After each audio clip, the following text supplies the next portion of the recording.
Bank kicks out the black man, not realizing he's their boss. Welcome to today's story. Before we begin, don't forget to subscribe to the channel so you won't miss the next exciting stories. Let's dive in. David Carter stood on the steps of Groveside National Bank, his hands gripping the rough wood of his shoeshine box. He had been coming here every day for the past 5 years, shining the shoes of the town's wealthiest men. The bank towered over him, its marble columns and glass windows gleaming in the afternoon sun. A constant reminder of the world he was excluded from. David wasn't just shining shoes, he was listening. Listening to the conversations of bankers, real estate moguls, and wealthy investors who strolled in and out of the building, oblivious to his presence. They talked about property deals, market trends, and interest rates, details that would be useless to most people in David's position, but not to him. At 26 years old, David had already endured a lifetime of struggles. Raised by his mother after his father's death, he had learned early that the world didn't offer many opportunities for a black man, and especially in a place like Groveside.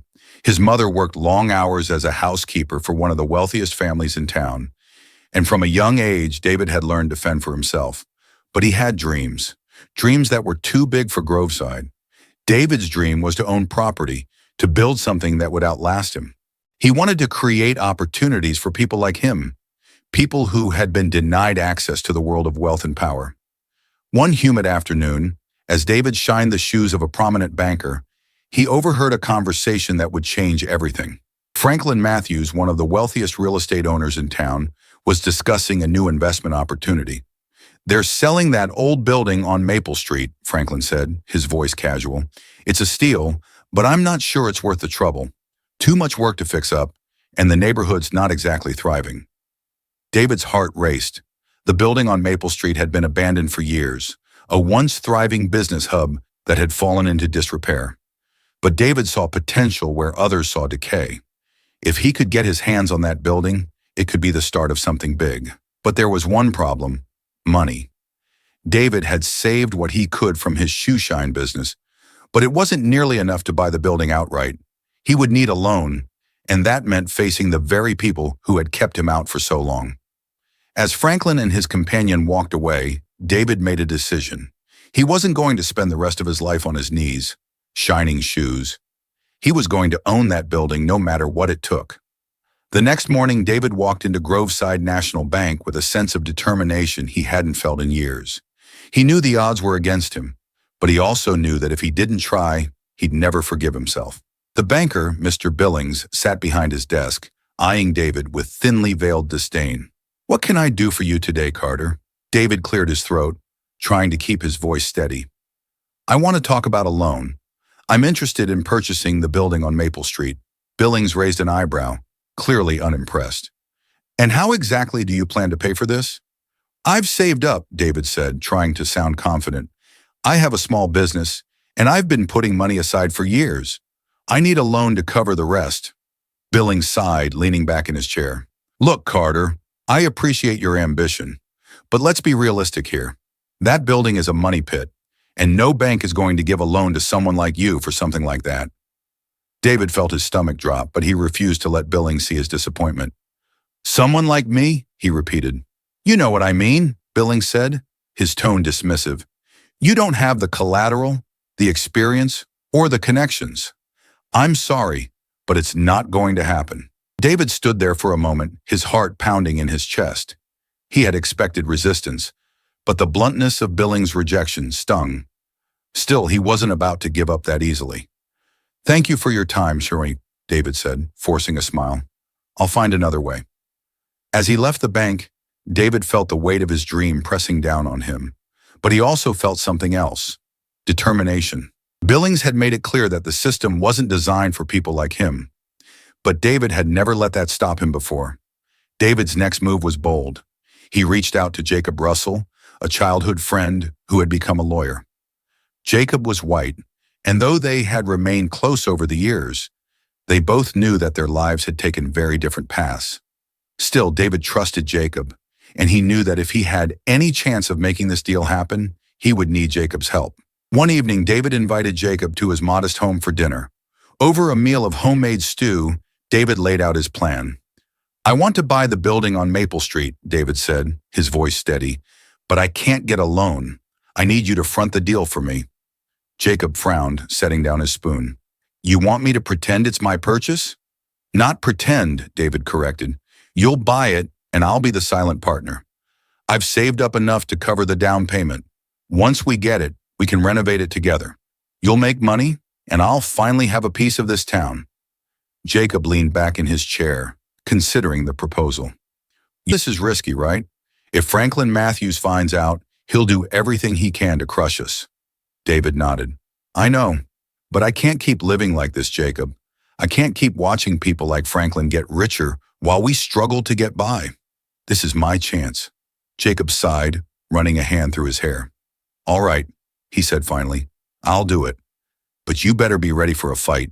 David smiled, relief flooding through him. I'm ready. With Jacob's help, the deal went through. David couldn't believe it. The building on Maple Street was his, even if only in name for now. The paperwork had been signed, and the property was officially owned by Jacob, but David had been the one to provide the down payment. It was the first step in what he hoped would be a long journey toward financial independence and respect. As they stood outside the dilapidated structure, Jacob looked at David with a mix of caution and hope. It's going to need a lot of work, David. Are you sure you're ready for this? David's eyes shone with determination. I've been ready my whole life. The building was a mess. The paint was peeling, the roof leaked, and the windows were boarded up. But where others saw decay, David saw opportunity. He knew that if he could turn this place around, it would be more than just a financial victory, it would be a symbol of what was possible for people like him. David wasted no time getting to work. With the little savings he had left, he hired a small team of workers, most of whom were black men from the community, eager to prove themselves. They started by gutting the interior, tearing down walls and replacing damaged flooring. The days were long, and the work was grueling, but David loved every minute of it. For the first time in his life, he wasn't working for someone else. This was his project, his dream, and he was determined to make it a reality. As the renovation progressed, word spread quickly through Groveside that something was happening on Maple Street. Most people were indifferent, but one man was not. Franklin Matthews. From his office on the top floor of Groveside's tallest building, Franklin watched with growing curiosity. At first, he had dismissed the renovations as nothing more than a fool's errand, but as the weeks went by and the building began to take shape, he realized that there was something more at play. One afternoon, Franklin called his assistant into his office. Find out who's behind that project on Maple Street, he said, his tone casual but firm. I want to know everything. It didn't take long for Franklin to learn the truth. When his assistant returned, she handed him a folder filled with documents. The building is officially owned by Jacob Russell, she said, but it looks like David Carter is the one actually running things. Franklin's eyes narrowed. David Carter, he muttered, his mind racing. He remembered David from his shoe shine days, a quiet, determined young man who had always been around listening. Franklin had never thought much of him, but now it seemed David was stepping into a world where Franklin had always held power. He smiled, a plan already forming in his mind.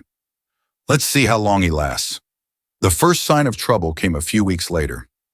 David arrived at the building early one morning, only to find that the newly installed windows had been smashed during the night. His heart sank as he surveyed the damage. This isn't random, Jacob said when he arrived to inspect the scene. Someone's trying to send a message. David nodded, his jaw clenched in frustration. He knew exactly who was behind it, Franklin Matthews. But there was no proof, and even if there were, confronting Franklin directly would be a mistake. Franklin was too powerful, too connected.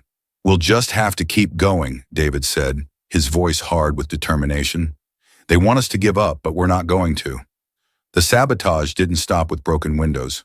Over the next few weeks, David's workers reported missing tools, slashed tires, and even threats from anonymous callers.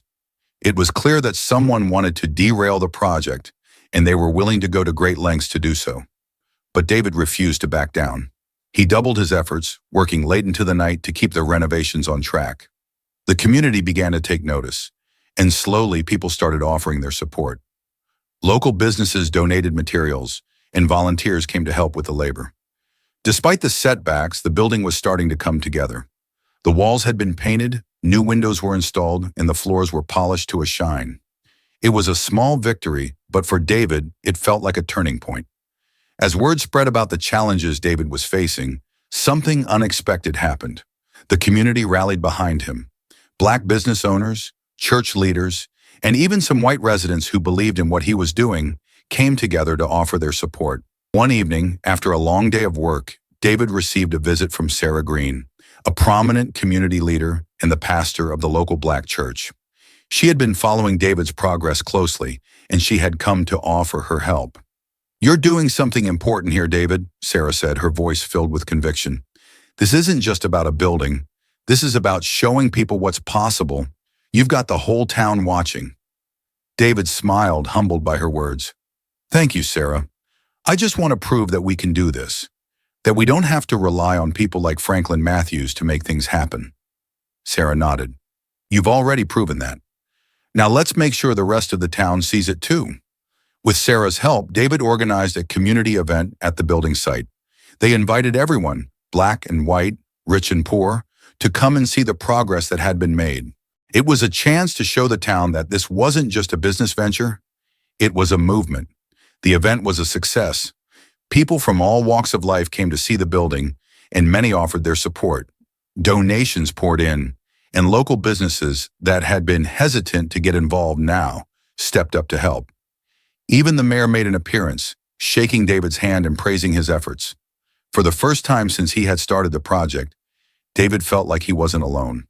The community was behind him, and that gave him the strength to keep pushing forward. But not everyone was pleased with David's growing influence. Franklin Matthews, watching from the sidelines, was furious. He had underestimated David, and now the young man was gaining traction in ways Franklin hadn't anticipated. One afternoon, Franklin paid David a visit at the building site. David was supervising the installation of new electrical wiring when he heard someone call his name. He turned to see Franklin standing at the edge of the lot, his arms crossed over his chest. David wiped his hands on a rag and walked over to meet him. "What can I do for you, Mr. Matthews?" he asked, keeping his tone polite. Franklin smiled, but there was no warmth in it. "You've done well for yourself, Carter. I'll give you that. But I'm here to offer you some advice, free of charge." David raised an eyebrow but said nothing. "You're playing a dangerous game," Franklin continued.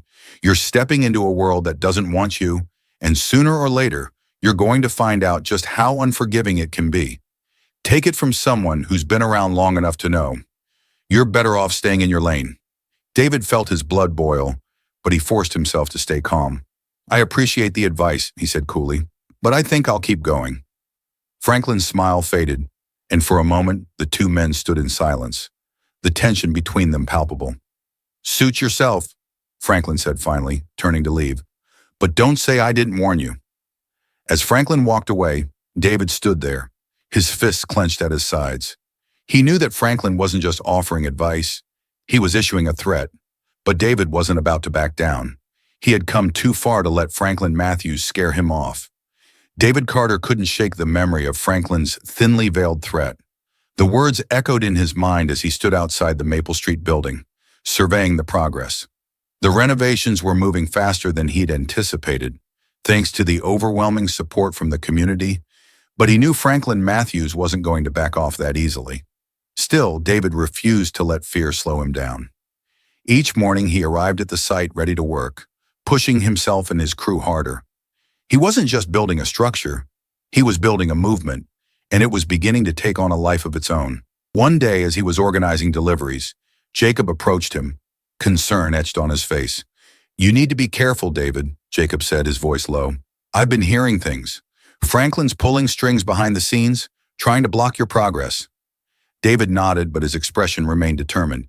"I knew this wasn't going to be easy. If Franklin wants to play dirty, then I'll just have to be smarter." Jacob sighed, shaking his head. "You're in deeper than you realize, David.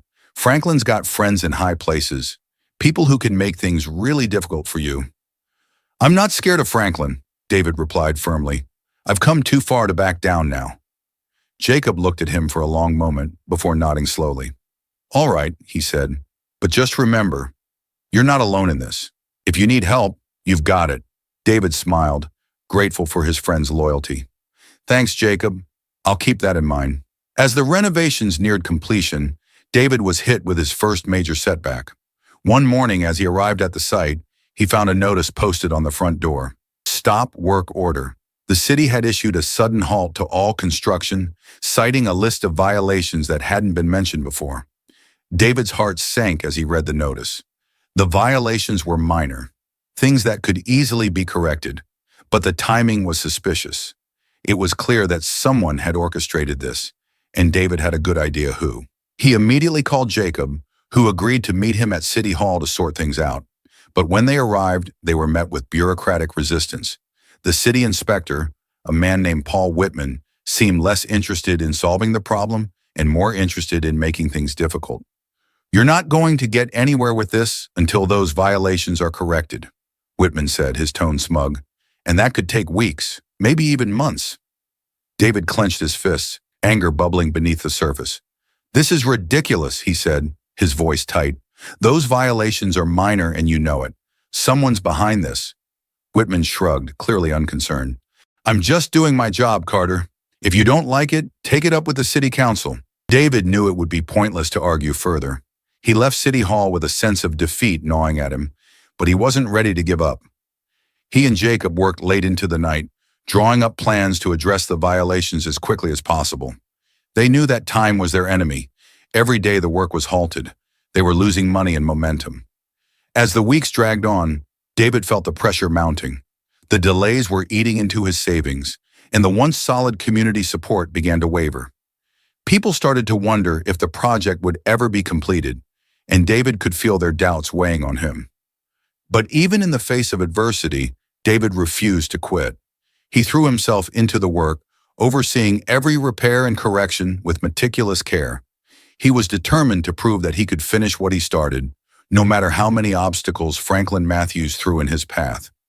Just when it seemed like the project was on the verge of collapse, a surprising offer of help came from an unexpected source. One afternoon, as David was going over the latest set of inspections, he received a visit from Henry Collins, the mayor of Groveside. Collins was an older man with a reputation for being more concerned with maintaining the status quo than enacting real change. David had never expected much from him, but Collins had been watching the Maple Street project with interest. "You've got guts, Carter," Collins said, his tone neutral as he surveyed the building. "You're doing something most people in this town wouldn't even try." David eyed the mayor warily, unsure of his motives. "Thanks, but I doubt that's the only reason you're here." Collins smiled, a hint of admiration in his eyes. "I've heard Franklin's been making things difficult for you. I can't say I'm surprised. He doesn't like competition." David stiffened. "Is that what this is to you? A competition?" Collins shook his head. "No, it's more than that. I think you're onto something here, Carter. Groveside needs change, and whether I like it or not, you're bringing it." David crossed his arms, still skeptical. "So what's your angle? Why help me now?" Collins sighed. "I've been in this town a long time, and I've seen what happens when someone tries to shake things up. Franklin's not going to stop coming after you, but if you've got the mayor on your side, things might go a little easier for you." David raised an eyebrow, his suspicion deepening. "And what do you want in return?" Collins chuckled. "Nothing for now. Just remember who helped you when you needed it." David considered the offer carefully. He didn't trust Collins completely, but he couldn't afford to turn away help when it was offered. If having the mayor on his side meant the project could move forward, then it was a risk worth taking. "All right," David said finally. "I'll accept your help, but don't expect me to owe you anything." Collins smiled, nodding in approval. "Fair enough." With Collins' support, the stop work order was lifted, and the renovations resumed. David breathed a sigh of relief, grateful for the reprieve. But he knew that this was only a temporary victory. Franklin Matthews wasn't finished yet. As the project moved forward, David found himself facing another challenge: financing. The delays had drained his resources, and despite community support, he was running out of money. If he didn't secure additional funding soon, the project would come to a grinding halt. Desperate, David reached out to Joseph Langston, a prominent black businessman from a neighboring town. Langston had made his fortune in real estate, and he was known for supporting other black entrepreneurs. David met Langston at his office. a sleek, modern building that stood in stark contrast to the dilapidated structures of Groveside.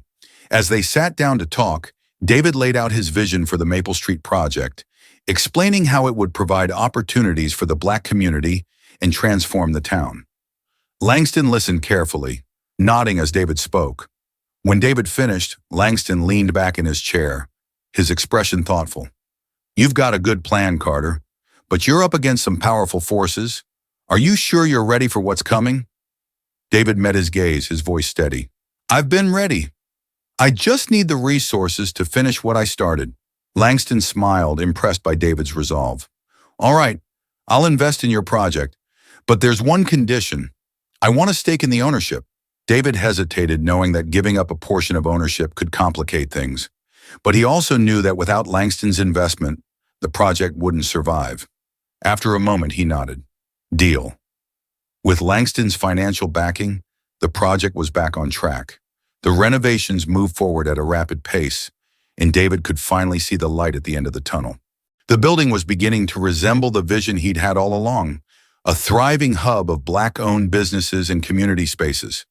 But Franklin Matthews wasn't done yet. In a final act of desperation, Franklin used his connections in the local government to file a lawsuit against David, claiming that the renovations violated zoning laws.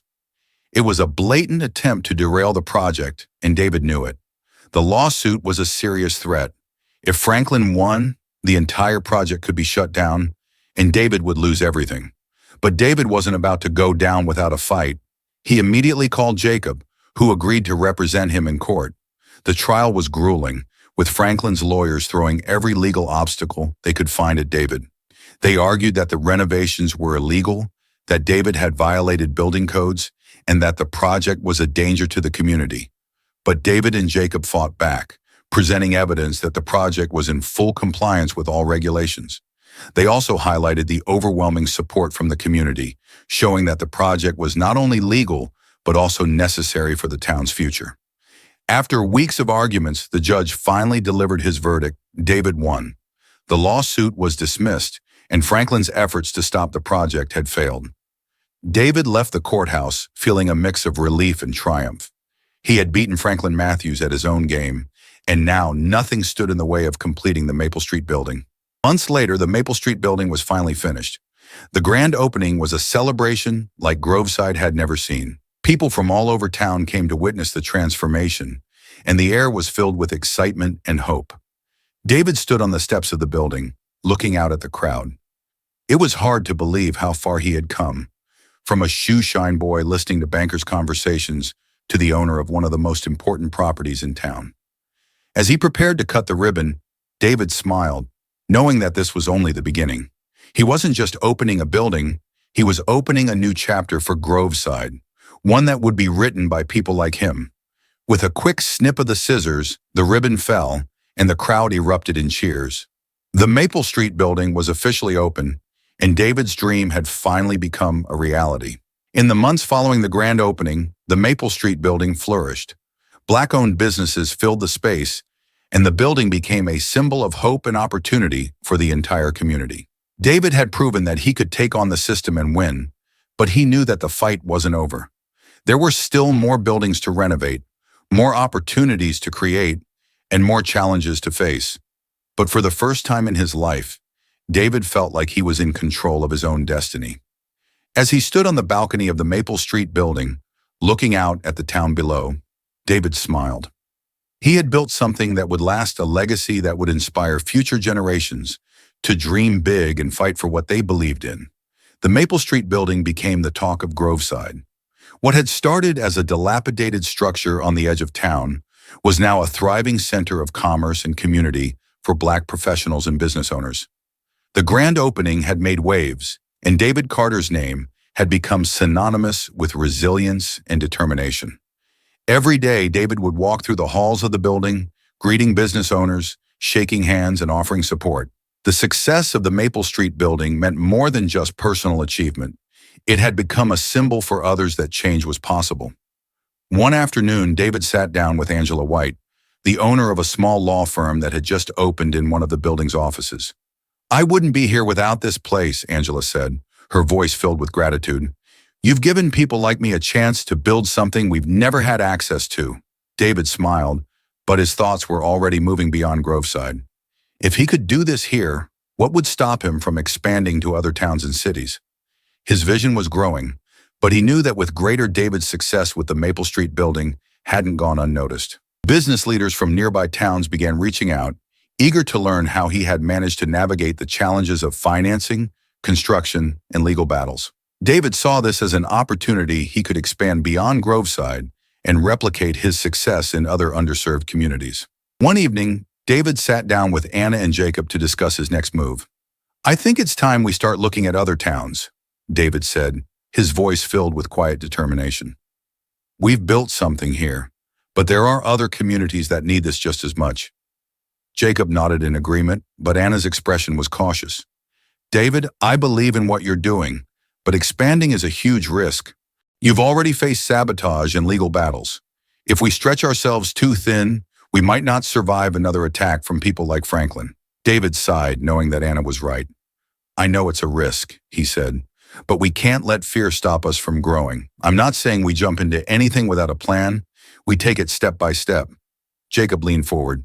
"We'll need investors, people who believe in this vision.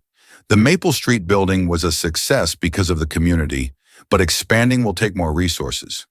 David agreed. "I've already been in touch with a few potential partners. It's not just about Groveside anymore. This is about changing the way people think about our place in business, about real estate, about opportunity." After months of planning, David secured a meeting with a group of investors in Chicago. These were powerful business figures who controlled vast networks of real estate and financial resources. If David could convince them to invest, it would be the boost he needed to expand his vision nationwide. The meeting took place in a sleek high-rise downtown overlooking Lake Michigan. David entered the conference room with Anna and Jacob by his side, feeling the weight of the moment. These investors had the power to make or break his dreams of expansion. David presented his success in Groveside, outlining how he had transformed the Maple Street building and created opportunities for Black professionals and entrepreneurs. He spoke about the systemic challenges Black communities faced when it came to real estate and financing, and how his model could be replicated in cities like Chicago. When he finished, the room was silent for a moment. Then Leonard Davis, a prominent real estate developer, spoke up. "You've done something impressive, Carter," Leonard said, "but this isn't Groveside. Chicago's a bigger game, with bigger players. You're going to be facing more competition and a lot more resistance. Why should we take this risk?" David met Leonard's gaze. "Because I've already proven that it can be done. People said I wouldn't make it in Groveside either, but I did. And now the community is thriving. This isn't just about money, it's about building something that lasts, something that changes lives." Leonard considered his words, then nodded slowly. "All right, let's see what you can do." With the backing of the investors, David secured his first property in Chicago, a mid-sized office building in a predominantly Black neighborhood. The building was in disrepair, much like the one in Groveside, but David saw potential. This would be the first step in his expansion. As the renovations began, David faced the same challenges he had in Groveside: delays, budget issues, and resistance from local business owners who were skeptical of his plans. But he pushed forward, determined to prove that his model could work on a larger scale.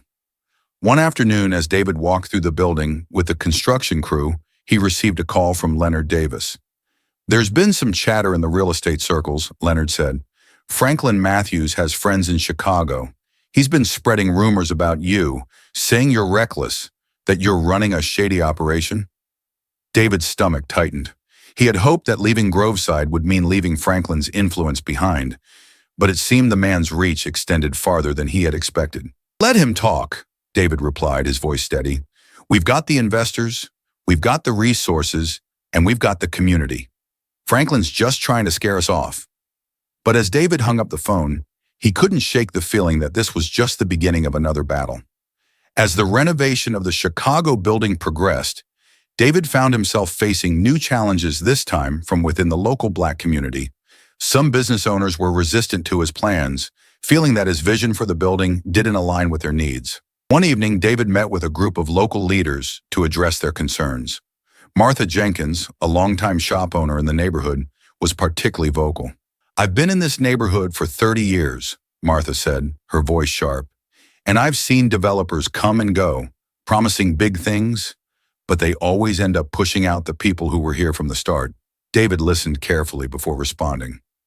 "I understand your concerns, Martha, but that's not what I'm about. I'm not here to push anyone out. I'm here to create opportunities for people like you. This building can be a place where Black-owned businesses thrive, where we can build wealth for our community." Martha crossed her arms, unconvinced. "That sounds good on paper, but how do I know you're different?" David met her gaze, his voice firm but compassionate. "Because I've been where you are. I know what it's like to fight for every inch of progress, and I'm not here to take that from you. I'm here to give you more." After a tense silence, Martha finally nodded. "All right, Carter, I'll give you a chance. But if you mess this up, you'll have the whole neighborhood to answer to." David smiled, grateful for the small victory. He knew that building trust with the community was just as important as securing investors. Without their support, the project would fail before it even began. Meanwhile, Franklin Matthews wasn't finished. Enraged by David's growing success, Franklin reached out to his contacts in Chicago, hoping to sabotage David's efforts before the project could take off. One afternoon, David received an anonymous tip that Franklin was working behind the scenes to block the necessary permits for the building's renovation. If Franklin succeeded, it would delay the project indefinitely, costing David and his investors a fortune. David immediately contacted his lawyer, Jacob, who began working to counter Franklin's efforts. But the process was slow, and the delays were already starting to take a toll on the project's budget. As the weeks dragged on, David could feel the pressure mounting. The investors were growing restless, and the community was beginning to lose faith. If he didn't find a way to get the permits soon, the entire project could fall apart. Just when it seemed like all hope was lost, David received unexpected help from an unlikely ally, Linda Harris, a city councilwoman who had grown tired of Franklin's influence in the local government. Linda had been watching David's progress from afar, and she admired his determination to bring real change to the community. One afternoon, Linda called David into her office. "I've seen what Franklin's been doing," she said. "He's been pulling strings to keep you out, but I'm not going to let him get away with it." David was taken aback by her directness. "Why help me?" he asked. Linda smiled. "Because I believe in what you're doing. Chicago needs more people like you, people who aren't afraid to shake things up. Franklin's had his way for too long. It's time for a change." With Linda's help, David was able to secure the permits he needed, and the project moved forward once again. The delays had cost him valuable time and money, but he wasn't giving up. He had come too far to let Franklin win. As the renovation neared completion, David felt a renewed sense of determination. The setbacks had been difficult, but they had also made him stronger. He knew now that expanding into new cities would always come with challenges, but he was ready for them. The Chicago building was beginning to take shape, much like the Maple Street project in Groveside. Black-owned businesses were moving in, and the community was starting to rally behind the project. David had proven that his model could work on a larger scale, and now he was ready to take it even further. One evening, as David stood on the rooftop of the building, looking out over the Chicago skyline, he felt a sense of peace wash over him. The battle with Franklin Matthews wasn't over, but he had won this round.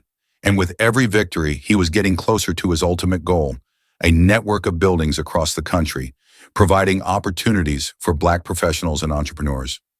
Despite Franklin's best efforts, David's success in Chicago continued to grow.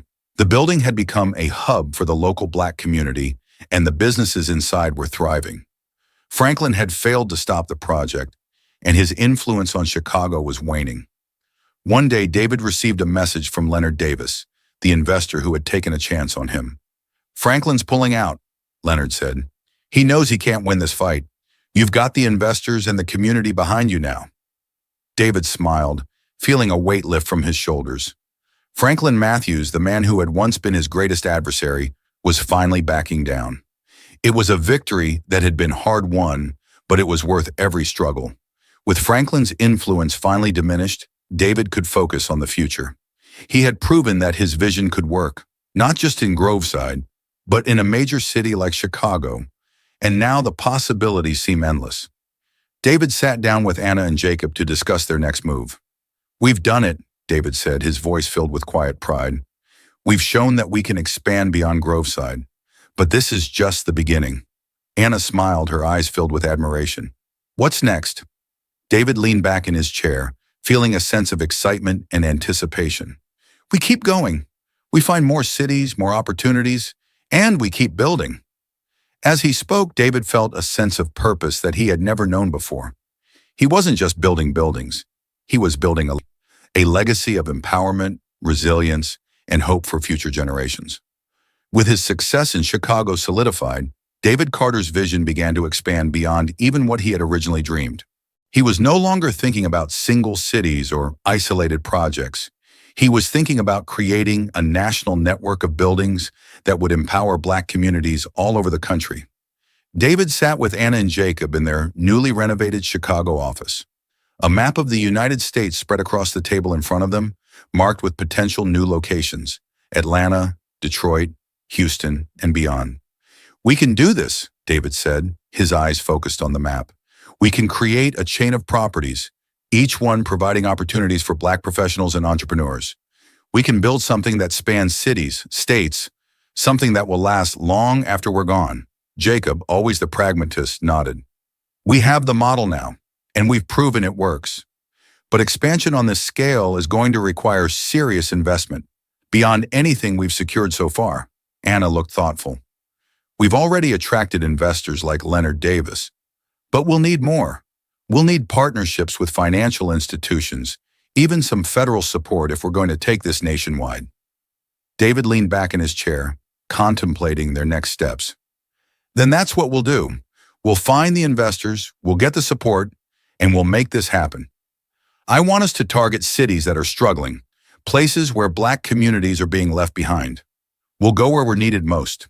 The first city David targeted after Chicago was Atlanta, a city with a rich history of Black entrepreneurship, but also with neighborhoods suffering from decades of economic neglect. David knew that if he could establish a foothold in Atlanta, it would be a major step toward his goal of creating a national network. The property David and his team found was a large, rundown office building in one of Atlanta's historically Black neighborhoods. Much like the Maple Street building in Groveside, it was in dire need of renovation, but had the potential to become a hub for local businesses and community initiatives. David flew to Atlanta to meet with local leaders, including Reverend James Lawson, a prominent figure in the city's civil rights movement. Reverend Lawson had been instrumental in many of the protests that had shaped Atlanta's history, and he was deeply respected in the community. As David sat in Reverend Lawson's office, the older man studied him carefully. "You've done well for yourself, Mr. Carter," Lawson said, his voice deep and measured. "But Atlanta is different from Groveside, or even Chicago. This city has a long history of struggle, and people here are wary of outsiders." David nodded, understanding the Reverend's caution. "I'm not here to take anything from this community. I'm here to build it up. My goal is to provide the resources that will help Black businesses thrive so that we can keep the wealth in our community and not see it siphoned away." Lawson leaned back in his chair, his expression softening. "I've seen a lot of people come through this city promising big things. Most of them never deliver. But I'll give you a chance, David.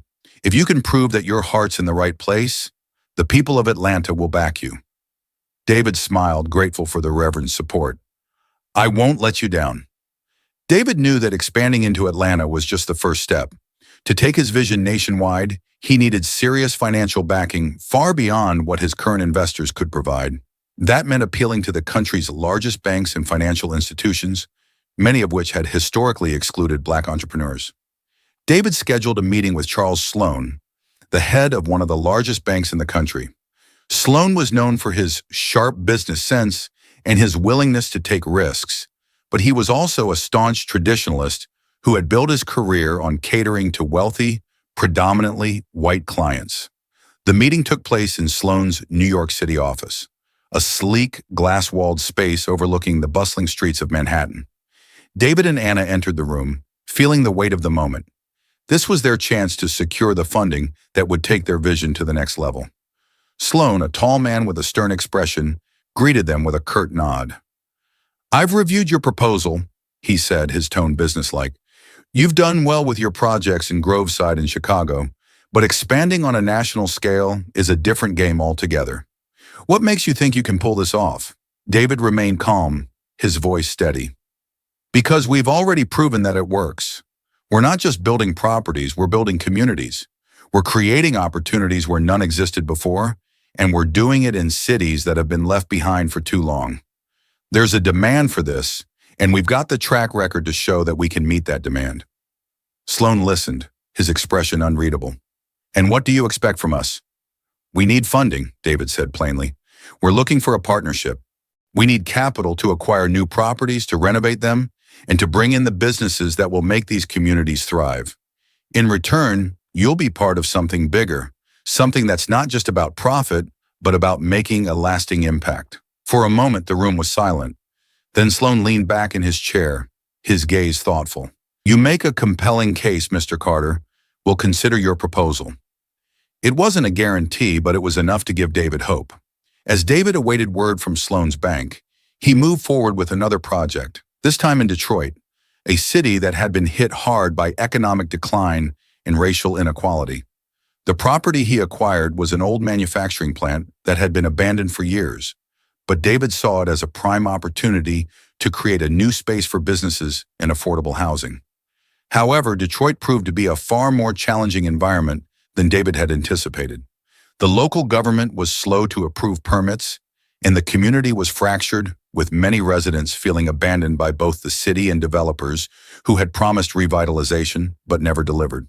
One afternoon, as David met with the city's zoning board, he faced stiff opposition from Roy McCarthy, a local real estate mogul who had a monopoly on several key properties in the area. McCarthy, an older white man with deep political connections, saw David's project as a threat to his control over the city's real estate market. You're not going to get anywhere with this, McCarthy said, his voice dripping with condescension. Detroit doesn't need more outsiders coming in and telling us how to rebuild. We've got our own way of doing things. David's jaw clenched, but he kept his composure. I'm not here to tell anyone how to rebuild. I'm here to create opportunities for the people who've been shut out of the process, the people who've been left behind. McCarthy scoffed. Good luck with that. You won't get the support you need. Despite McCarthy's interference, David refused to give up. He knew that the challenges in Detroit were greater than any he had faced before, but he was determined to see the project through. As the Detroit project faced mounting obstacles, David received an unexpected visit from Sandra Ellis, a young city councilwoman who had been quietly watching his efforts from the sidelines. Sandra had grown up in Detroit and knew firsthand the struggles her community faced. She had seen developers like McCarthy come in and take advantage of the city's vulnerable residents, and she was tired of it. I've been following your project, Sandra said, her voice firm but kind, and I think you're exactly what this city needs. David was taken aback. I appreciate that, but we're hitting a lot of resistance. McCarthy and his people are doing everything they can to stop us. Sandra nodded. I know. That's why I'm here. I want to help you. I have connections in the city government, and I can get you the permits you need. But more than that, I want to rally the community behind you. They need to see that this isn't just another developer coming in to take advantage. David smiled, grateful for Sandra's support. Thank you. With your help, we can make this work. Together, David and Sandra began organizing community meetings, reaching out to local residents and business owners to explain the project and gain their backing. Slowly but surely, the tide began to turn in David's favor. After months of setbacks, the Detroit project finally began to gain momentum. With Sandra's help, David secured the necessary permits, and construction on the old manufacturing plant resumed. The project was ambitious. Half of the building would be transformed into affordable housing, while the other half would be dedicated to office spaces for Black-owned businesses. As the renovations neared completion, David held a press conference to announce the opening of the new building. Local news outlets covered the event, and the community showed up in droves to support the project. Standing in front of the building, David looked out at the crowd, feeling a sense of accomplishment wash over him. He had faced immense opposition, but he had never given up, and now he was on the verge of delivering something that would change lives. This isn't just a building, David said, his voice strong. This is a symbol of what we can achieve when we come together. Detroit has been through tough times, but we're not giving up. We're building a future where everyone has a chance to succeed." The crowd erupted in applause, and for the first time in months, David felt like the tide was finally turning in his favor. With the success of the Detroit project, David's work began to attract national attention. Major news outlets picked up the story of his journey from a small-town shoeshine boy to a national real estate developer, and he became a symbol of resilience and Black entrepreneurship. One day, David received a call from a producer at a major news network, inviting him to appear on a national morning show to talk about his work. It was an opportunity David had never imagined, and he knew that it could help propel his vision even further. As he sat in the studio waiting for his interview to begin, David reflected on how far he had come. He thought about the struggles he had faced in Groveside, the battles with Franklin Matthews, and the challenges of expanding into cities like Chicago and Detroit. And yet, through it all, he had never lost sight of his goal. When the camera turned on and the interviewer asked him about his journey, David smiled. "It's been a long road," he said, "but I always knew that if we stayed focused on our mission, creating opportunities for Black communities, we could make a real difference. And we're just getting started." As David's profile grew, so did his opportunities. He began receiving invitations to speak at conferences, business schools, and community events, sharing his story and inspiring others to pursue their own dreams. But David remained focused on his core mission. With the success of his projects in Groveside, Chicago, Atlanta, and Detroit, he began expanding into new cities: New Orleans, Baltimore, and St. Louis. Each new project brought its own challenges, but David was no longer intimidated by the obstacles. He had built a team of dedicated professionals, and he knew that together they could handle anything that came their way. One evening, as David sat in his office, looking out at the city skyline, he felt a deep sense of pride. He had built something that mattered, something that would last. But he also knew that his work wasn't done. There were still more communities to serve, more opportunities to create, and more barriers to break down. As David's empire grew, he began thinking about the future. He knew that he couldn't do this forever, and he wanted to ensure that his work would continue long after he was gone. David reached out to young Black entrepreneurs and business leaders, offering mentorship and investment in their projects. He started a foundation dedicated to supporting Black-owned businesses and real estate development in underserved communities, ensuring that the next generation would have the resources and support they needed to succeed. One day, as David walked through one of his newly renovated buildings in St. Louis, he met Marcus Harris, a young entrepreneur who had just opened a tech startup in one of the building's offices. Marcus was full of energy and ambition, reminding David of himself when he was just starting out. "I just want to thank you," Marcus said, his voice filled with gratitude. "Without this space, I wouldn't have been able to get my business off the ground." David smiled, feeling a deep sense of fulfillment. "You don't need to thank me, Marcus. Just keep working hard and building something great. That's all the thanks I need." As David Carter's legacy continued to grow, he remained committed to his original vision, empowering Black communities through real estate and entrepreneurship. He had faced countless challenges along the way, but he had never wavered in his belief that change was possible. One evening, as David stood on the rooftop of one of his buildings, looking out at the city below, he felt a sense of peace. He had accomplished more than he had ever dreamed, and yet he knew that there was still more work to be done. But David wasn't worried. He had built something that would last, and he knew that the next generation would continue fighting. Thank you for joining me on this incredible journey of resilience, perseverance, and success. If you've been inspired by David's story and want to hear more empowering stories like this one, don't forget to subscribe to our channel. Your support helps us continue sharing the stories that matter most. Be sure to hit the subscribe button and leave a comment below with your thoughts. Together, we can keep building a brighter future.